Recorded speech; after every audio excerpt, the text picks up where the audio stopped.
b5, black's days are totally numbered because queen a4, bishop d7, rook b1. Now black cannot put any piece on b8 square, no rook because bishop on h2. And next move is b takes c, b takes c. White's pieces penetrate on b file, and black's position is totally hopeless. I won at least dozen tournament games like this. This is very, very poisonous system for white. And unsuspected players for black, inexperienced players, they may get in there very easily. Actually, I have had some very strong players gotten into this terrible position. I've had some grandmasters gotten into nearly lost position right after the opening. Let's go again. d4, knight f6, c4, g6, knight c3, bishop g7, knight f3, d6, bishop f4. Now let's look at some other extreme measures for black in this position.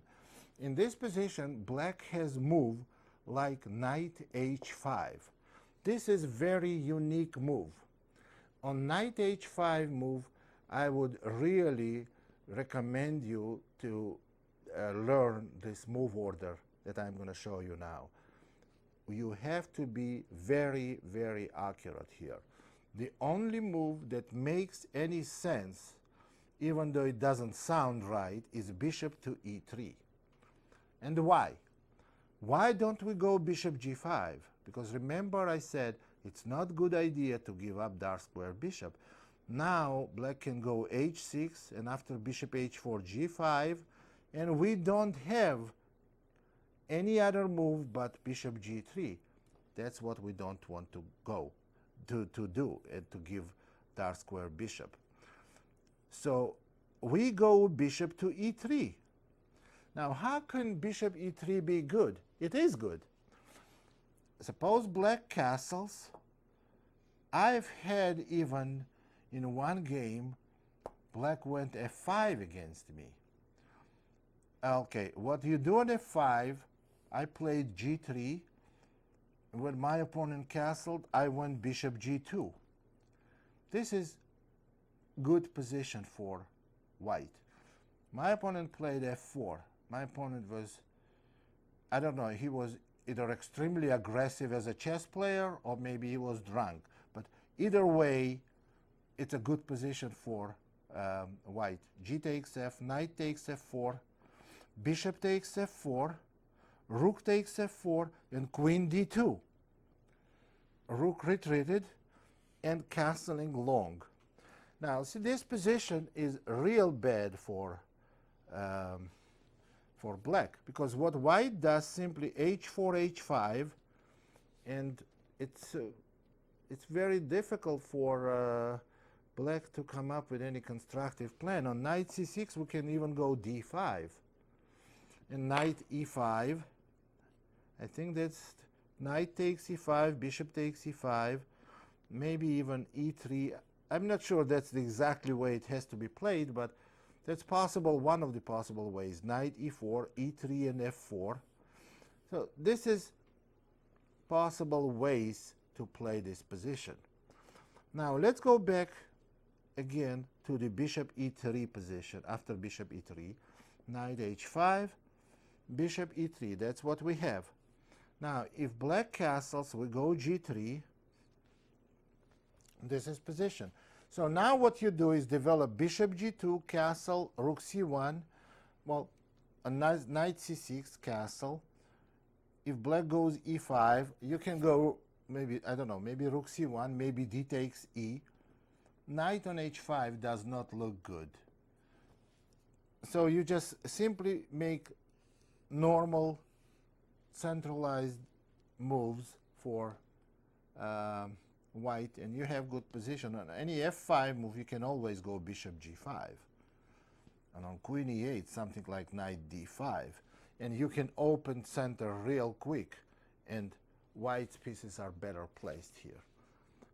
Okay, this is another attempt for black to show, to demonstrate early activity.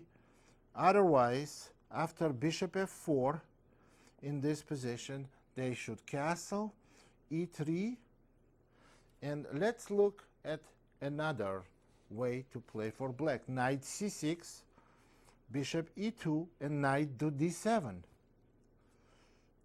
Now we prepare. When you see that your opponent wants to play e5, you have to be ready to hide your bishop on h2.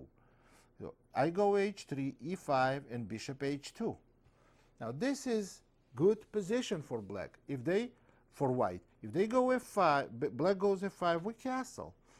You know that you are never afraid of e4 because after knight d2, white's play on queen side is a lot more significant and is a lot quicker than black's counterplay on king side, because white has supporting bishop on h2 and pawns on a queen side after rook b1, b4 go real quick.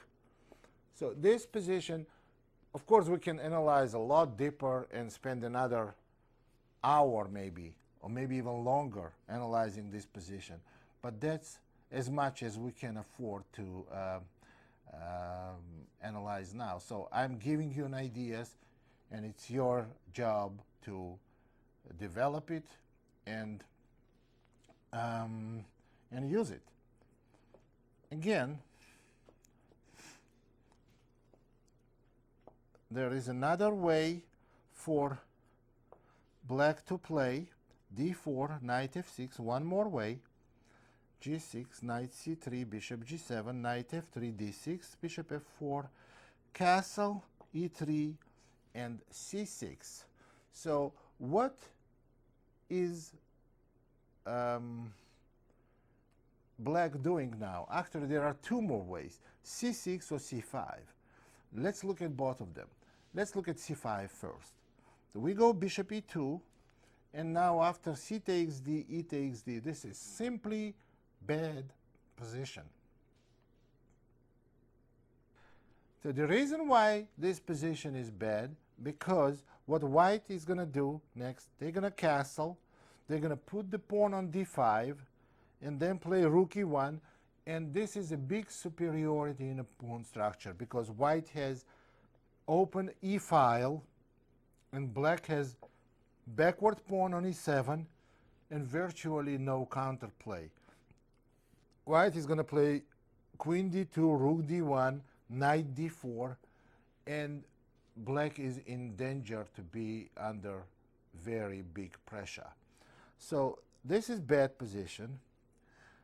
So the other continuation I wanted to cover is the c6. It's one of the main, maybe, continuations in this opening.